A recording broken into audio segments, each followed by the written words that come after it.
On October 23rd, 2077, due to karma, divine intervention, or social engineering, the Great War would be set into motion as bombs were dropped. While who fired first would remain to be a mystery, both major sides remain adamant that the other had fired first, for the short time that they had left anyway. Bombs would hit Pennsylvania and New York, and by 9:47 a.m. Eastern Standard Time, facilities would go offline. For 2 hours, China and the United States would exchange nuclear arms before the dust settled. The Great War, as quickly as it had begun, was over. Many places across the United States were hit. Mostly major cities suffered the worst of the damage, while places like West Virginia, being mostly rural and non-essential to the United States operation, were hit the least. While still harshly affected, none would be hit as bad as the capital Wasteland. The capital Wasteland is the ruins of what several states and districts composed of the Washington, D.C. area, largely containing people and places that proved essential to the smooth operation of the United States. The area it encompasses were formerly known as Pennsylvania, Maryland, Virginia, and Washington, D.C. Survivors of the Great War would take refuge in what buildings remained: shantytowns, subways, or, for the luckiest of the unlucky, the vaults. These are the places, people, and landmarks of the capital Wasteland. I'm your travel agent, and this is the Travel Guide.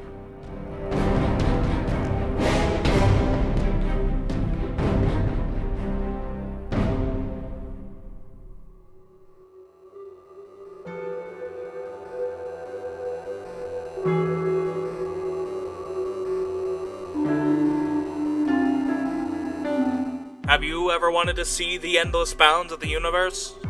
To meet the locals, good, bad, or ugly? Are you undecided where your next trip should take you? Well, look no further than your local public broadcast for the show that can answer these questions and more, The Travel Guide. This public broadcast was made possible, in part, by viewers like you. Thank you.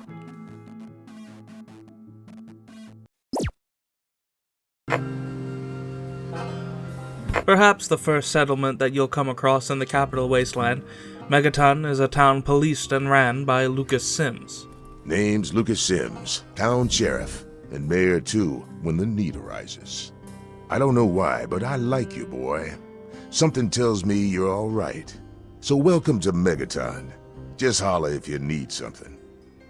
Megaton was built around an undetonated atomic bomb, sporting some familiar markings, housing the Children of Atom, one subset of the cult on the East Coast. The Church of the Children of Atom is based on the idea that each single atomic mass in all of creation contains within it an entire universe. When that atomic mass is split, a single universe divides and becomes two, thus signifying the single greatest act of Atom's creation. But reports claim that they've spread as far north as Massachusetts. While to most, the undetonated warhead in the center of town provides ample reason to be scared, to keep peace, Lucas Sims has made the choice to simply leave the bomb to its own devices. I don't trust any of the locals to tinker with it. Besides, most people don't even realize it's still a threat. And hell, Cromwell and those crazies from the Church of Atom, they worship the damn thing. As accidental or intentional detonation seems unlikely, as no one in town seems to have the knowledge on how to do so. But no one's had the knowledge to disarm it either. Rumors do speak of a man sitting in Moriarty's saloon, attempting to find someone with knowledge to work on the bomb. While his intentions are unknown, rest assured, Lucas Sims has been keeping tabs on the man in the suspiciously clean suit. Megaton is home to many other interesting individuals, Moira Brown and Colin Moriarty to name a couple, and both happen to be proprietors of businesses in town as well. Moira Brown runs the general store and Moriarty runs the saloon. Colin Moriarty, at your service. Welcome to Moriarty's. My saloon, my home, my slice of heaven in this backwoods little burg. If you've got the caps, I've got your pleasure. Please sit down, make yourself comfortable. Your troubles are a thing of the past. Moriarty is a man of mystery, and his saloon may be worth the visit just for the reprieve from the wasteland that the drinks can provide. And the food isn't bad either, though irradiated. Colin has definitely been around, and he may know a thing or two. Got questions? He might be the guy to inquire with, and he may answer for a price. We'll talk about Moira Brown later, but what connects these 4 individuals in Megaton's story is that they've all had run-ins with the Lone Wanderer.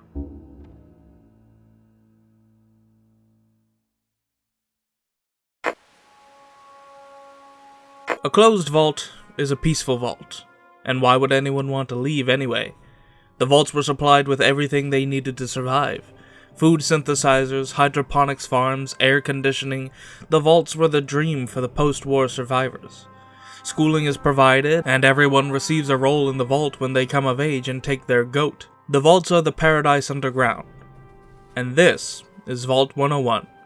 The residents here live in the vault and die in the vault. While residents of Vault 101 live in blissful ignorance of the outside world, supposedly anyway, we're opening that door, and to hell with the Overseer's rules. You know I can't do that, Freddy. Now get back down below before I have to do something we'll both regret. a number of issues arise. No new entrance introduces the inevitability of inbreeding. Should something become irreparable and need replacement, how will materials be received to do so? These are questions for consideration, but overseers and officials of Vault 101 received only one order. The vault is to never be opened. While this could be left up to interpretation, scavengers, historians, and scholars have uncovered the true intentions behind Vault 101. Many vaults were never meant to house and rescue the human race from extinction, as Vault-Tec claimed. They were experiments. While the project was started in good faith, naturally, curiosity and the drive for science overtakes all morals. Rumors say that a shadow government overtook the project, and some say it was Vault-Tec themselves. If you tell a story enough times, it becomes the truth. So whatever the actual story is moot. 17 vaults would remain control vaults, variables to compare and study how differently things happened when compared to the experiments that were conducted. Vault 101 was a study in what would happen if a vault never opened, and what the role of the Overseer would become. Because in Vault 101, no one ever enters, and no one ever leaves. This would remain true for roughly 164 years until roughly 2241, when finally, after 16 decades of isolation from the outside world, a mystery Overseer would decide to assemble a survey team, and in February of that year made contact with the citizens of Megaton. Lewis and Agnes Taylor would remain in Megaton to keep contact open, and in 2258 returned. The Overseer who had led the survey team disappeared after a different expedition failed, leaving Alphonse Almodovar in charge. Around the same time, James would arrive at the vault, newborn in hand, and asked for sanctuary into the vault, in exchange for becoming the vault's physician, a bargain that was ultimately accepted. An unnamed girl escaped between 2265 and 2267, and since then, Vault 101 would remain closed once more, until 2277, when James would escape the vault. It's your dad. He's left the vault.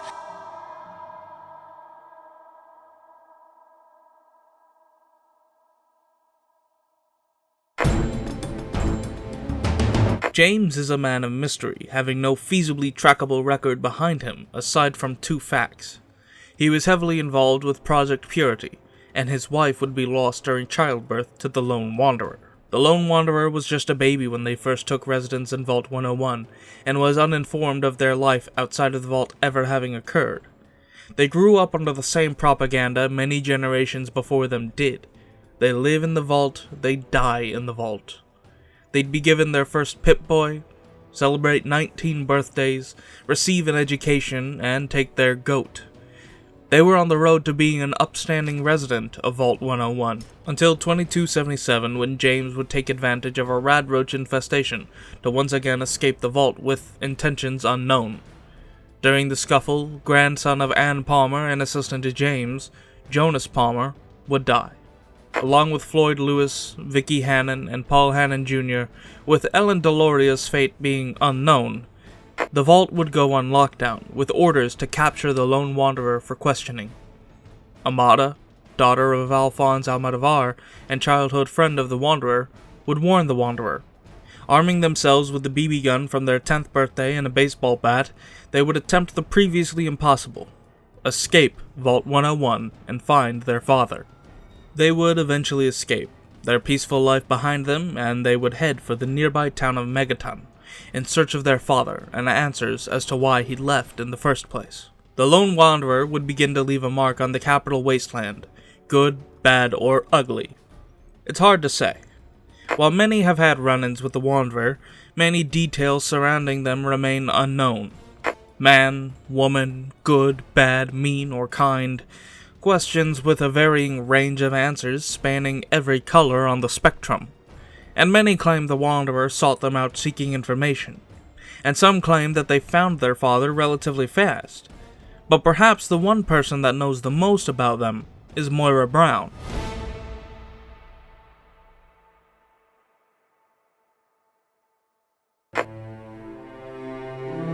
Moira Brown would work closely with the lone wanderer on a guide for the essential survival in the Wasteland, seeking out old-world books, finding food, fighting off the Wasteland's worst creatures. The book covers a wide variety of topics, and while the quality of research is disputable, Moira Brown is insistent that the lone wanderer was a joy to work with.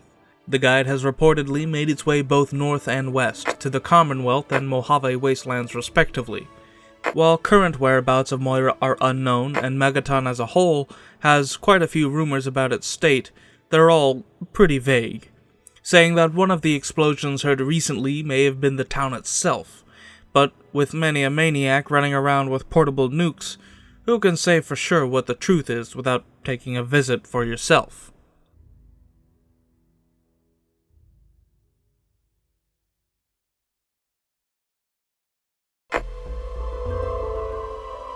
The GNR building is the home of a radio broadcast located in the Chevy Chase district and partial base of the Brotherhood of Steel. The sole consistent occupant of the building is what some might call the leader of the good fight, Three Dog. Three Dog is the radio host and personality of Galaxy News Radio, rallying troops for the good fight and, in his own words, imagine a picture, okay? A picture of the capital Wasteland. All that brick and rock, a whole lot of nothing, right? There's people out there trying to just barely make it from day to day, fighting to stay alive and make something out of what they got. But then you've got all kinds of shit. Slavers, super mutants, raiders. They all want a slice of the pie too, and aim to take it by force. They can't, not against those kind of enemies. They just run away and hide, or they stay and die. It just ain't right. So that's where I enter the picture. I fight the good fight with GNR as my gun. The sound of truth goes out across the capital Wasteland. Hell, someone's gotta counter that bullshit on the Enclave station. Making the world better, opposing the negative norms, helping the little guy, this is the good fight. He's not just a DJ, he's a news host as well, and may even double as motivational speaker on a good day. He has insiders to Wasteland trends and is often accredited as one of the most trustworthy sources, and perhaps even the sole trustworthy source in the capital Wasteland, speaking frequently on the Lone Wanderer, though not many of those broadcasts have been archived. And why would they? In a world where every speck of energy and data space should be used for something worth saving, even if a few broadcasts disappear. This is where Three Dog's story crosses with the Brotherhood of Steel. Having originated on the West Coast and expanding eastward, the Brotherhood serves as a sort of self-standing military for the Wasteland, helping those in need and salvaging what's left of the old world for their archives. They possibly have the largest collection of technology and old world knowledge, and that statement might be a bit more literal than you would initially assume. They serve as the protectors of the GNR building and many other landmarks across the capital Wasteland, such as the Washington Monument. While many might consider this chapter of the Brotherhood the good guys, Some have broken off that have found themselves unaligned with the faction's current mission. The Brotherhood outcasts were formed from those splinters. These ranks are far less concerned with the inhabitants of the Wasteland. They are lowers, outsiders, and they do not trust them, but are known to keep good on deals made with Wastelanders, and even known for those deals to be fair and beneficial to both parties. Three Dog would eventually meet the Lone Wanderer and task him with fighting the good fight, traveling to the Museum of Technology, retrieving a satellite array, and installing at the top of the Washington Monument. This is all first-hand accounts on behalf of Three Dog himself. This was to extend the broadcast range to more of the Wasteland in his ever-growing quest to again fight the good fight. He tells us that he instructed the Lone Wanderer to go to Rivet City. He also said something about going to visit a Dr. Lee in Rivet City.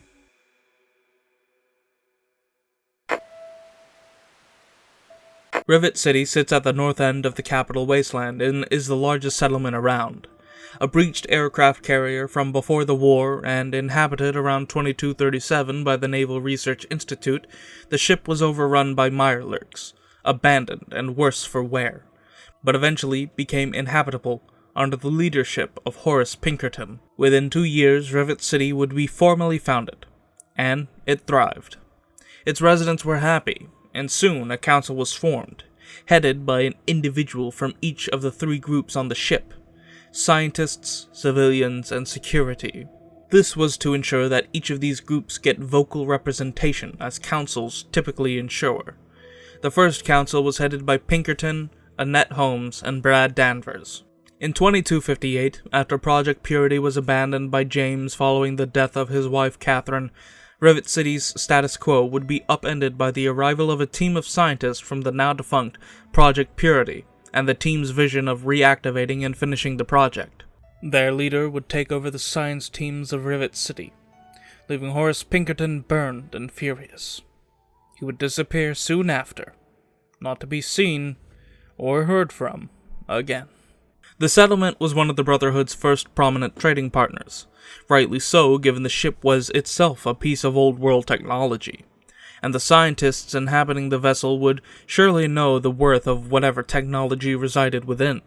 And on top of that, it's also a hub that visitors and traders can receive non-irradiated food and drink, specializing in trade for raw materials with other settlements. Aspects that other cities would face, such as taxation and export prices, have all been voted down with the intent to keep the city a reliable location for traders, visitors, and even potential settlers. Much of Rivet City's success as a source of clean food and water would be due to the efforts of Madison Lee.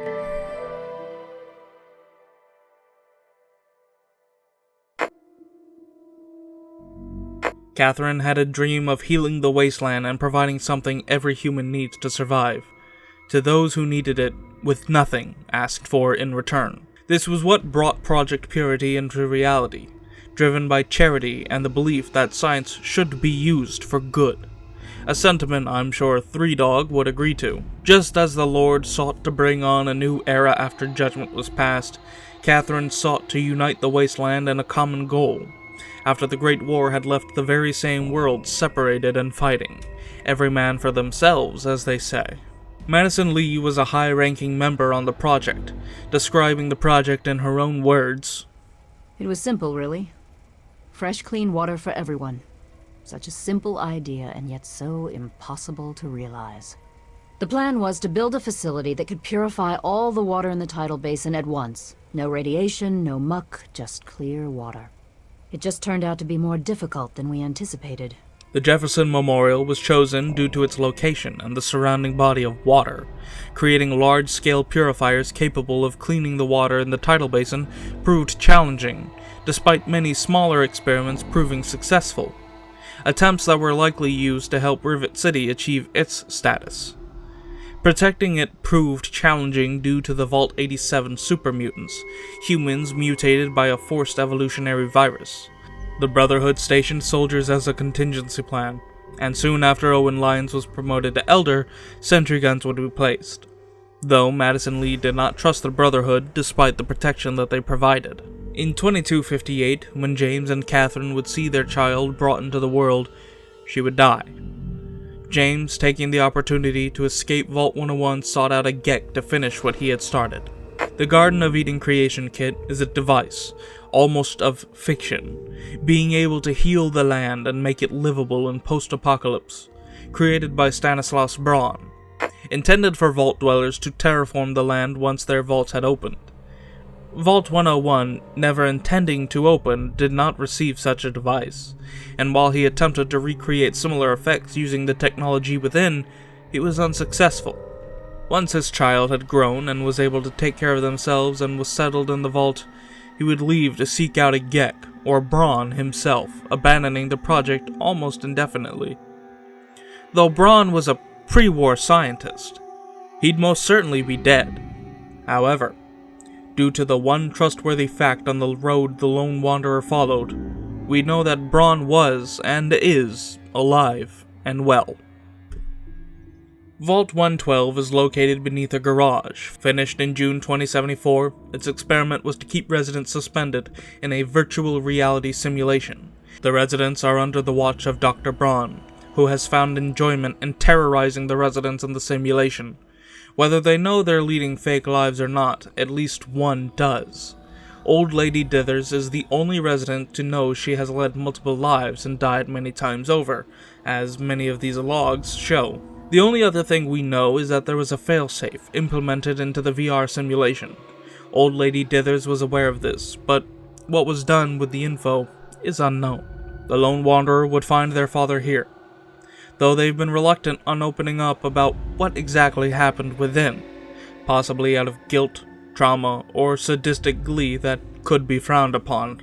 What is known is that the residents of Vault 112 are free of the torment that they were put through. James would make his plan known to his child. With Braun unwilling to cooperate, they must find the Gek.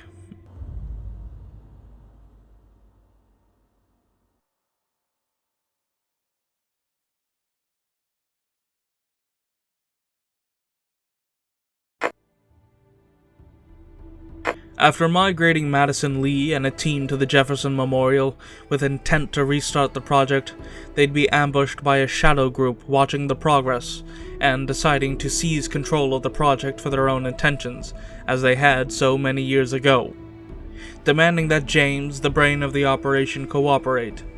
Agreeing, he'd lead their leader into the control room, sealing it and flooding it with radiation, killing himself and ending the confrontation for now.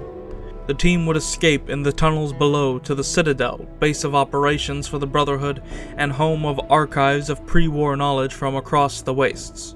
Locating a Gek would prove challenging, but the members of the Brotherhood of Steel at the Citadel would aid the Lone Wanderer with their archives of information. Vault 87 was given a Gek, ripe for the taking. It was converted into a research center for the FEV and its effects on humans after prior experimentations were abandoned. While only the Lone Wanderer has ever dared venture inside, it's known that only super mutants reside within its confines. No actual scientists do experimentation.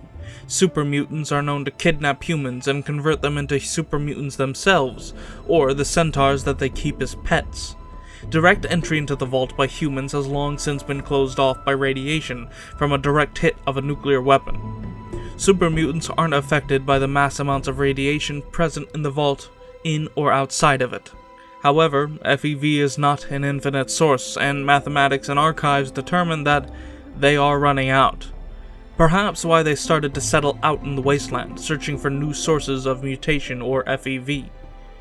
To get inside, the Lone Wanderer would need to go through a small settlement within the same cave system, housing the vault.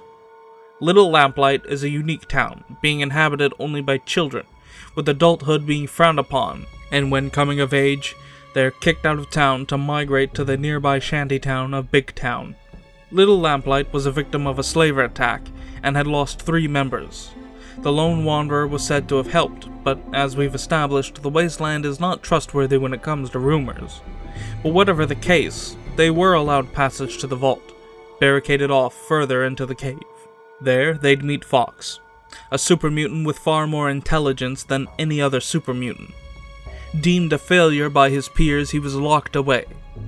He's free these days and claims the Lone Wanderer aided his escape, And it makes sense, as the Gek would have been locked away in a room surrounded by the radiation present in the vault.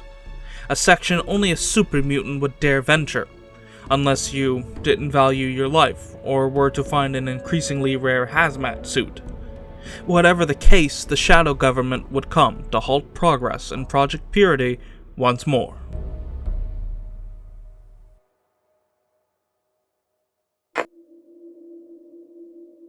The Lone Wanderer would retrieve the Gek. Project Purity would soon become a reality. This was before our antagonists, the Shadow Government, known formerly as the Enclave, the remnants of the former US government, stepped in. Based at Raven Rock and equipped with power armor, much like the Brotherhood of Steel, they sought to corrupt Project Purity and make the drinking water toxic to any mutated life. Most humans, super mutants, centaurs, but the Enclave living in isolation in sealed bunkers would be immune and free to seize the Wasteland and reform it in their vision. The Brotherhood would eventually retake the Jefferson Memorial, using Liberty Prime to break through the defenses of the Enclave. John Henry Eden, President of the United States, bargained with the Lone Wanderer to achieve this dream before the Enclave's defeat. Whatever the outcome was, is for you to see for yourself. Are you athirst enough to drink from the waters of life freely? What do you think the consequences would be? I suppose that's a story for you to test yourself, and to tell for generations. Should you survive, that is. Choices are a big part of life, and the Lone Wanderer certainly made a lot of them in their journey. 20 years after the story, Moira Brown would write a terminal entry on the Lone Wanderer. And that's just the thing. It was all a story. Stories are a weird thing. Tell them enough, and they become true, entertaining or not. People are gullible and easily fooled, and the story of the Capital Wasteland, while up for interpretation, is an interesting one no matter what version you tell. We've discussed our Earth twice thus far in two very different time periods, both ravaged by war. However, intergalactic war is just as relevant. Loot, women, or men, no judging, guns, gear, these are the kinds of things that treasure hunters seek out. While we've discussed vaults quite a bit on this journey, in the unpatrolled borderlands of space and the 6 galaxies, vaults have a very different meaning. I won't bore you with the details now. However, if you are interested in hearing more, tune in next time, and I'll tell you a story. Well, we're here. Don't worry about saying goodbye. I'm sure we'll be doing this all again soon enough. Get off my bus.